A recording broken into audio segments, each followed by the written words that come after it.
అన్నదాత అన్నదాత మీ అన్నదాత చెమటోడ్చి ఆహారాన్నందించే రైతన్నా అనునిత్యం నీ కండదండగా నిలిచే నేస్తం ఎవరన్నా అన్నదాత అన్నదాత మీ అన్నదాత కార్యక్రమానికి స్వాగతం. ఈరోజు కళ్యాణ్ దుర్గ గ్రామం గరుడాపురం అనే ఊర్లో వెంకటేశ్వరరావు గారు ఒక ఇంటర్వ్యూ తీసుకుంటున్నారు సరోజా గారు. ఈటీవీ ప్రేక్షకులకి దీపావళి శుభాకాంక్షలు. ఈరోజు ప్రేక్షకులకి ఒక శుభదినం. ఎందుకంటే కళ్యాణదుర్గ ప్రాంతంలో వ్యవసాయంలో విప్లవాన్ని సృష్టిస్తున్నటువంటి యువ రైతు కార్తీక్ సిద్ధాంతి యొక్క ఇంటర్వ్యూ ఈరోజు మేము తీసుకున్నాము. వారు ఎంతో బిజీలో ఉన్నా కూడా మాకు వారి యొక్క అమూల్యమైన సమయాన్ని కేటాయించారు. మనం ఇప్పుడు వారిని పరిచయం చేయబోతున్నాం. రండి. ఇప్పుడు మీరు చూస్తున్నటువంటి ఈ తోటంతా కూడా కార్తీక్ సిద్ధాంత్ గారిది. నమస్కారం కార్తీక్ సిద్ధాంత్ గారు. మీరు అమెరికాలో పెద్ద హోదాలో ఉన్నటువంటి పదవులను వదులుకొని 3 సంవత్సరాల క్రితం కళ్యాణదుర్గ వచ్చి స్థిరపడ్డారు.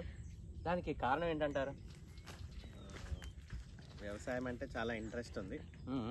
సో అందుకు ఇలా కొత్తగా ఏవైనా కమర్షియల్ క్రాప్స్ పెట్టాలని దాంతో ఇక్కడికి వచ్చాను. సో అది నాకు చాలా బోర్ కొట్టింది. ఈ ఆఫీస్ యాంత్రికమైనటువంటి కృత్రిమైనటువంటి డెస్క్ వర్క్ చాలా బోర్ కొట్టింది. అందుకే ఫీల్డ్ వర్క్ ఎంచుకున్నాను. మీ దగ్గర ఎంతమంది పని వాళ్ళు ఉన్నారు? మా దగ్గర ఒక 3 ఉన్నారు.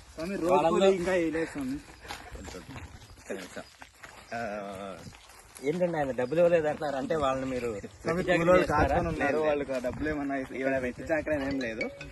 సరికోరు లేదు రంగన్న, నీ డబ్బులన్నీ 15 సంవత్సరాలు పీపీఎఫ్ లో వేశారని ఇందాక చెప్పారు. అప్పు రంగన్న ఫోన్ చూడు, సుభాష్ గారేమో చూడు.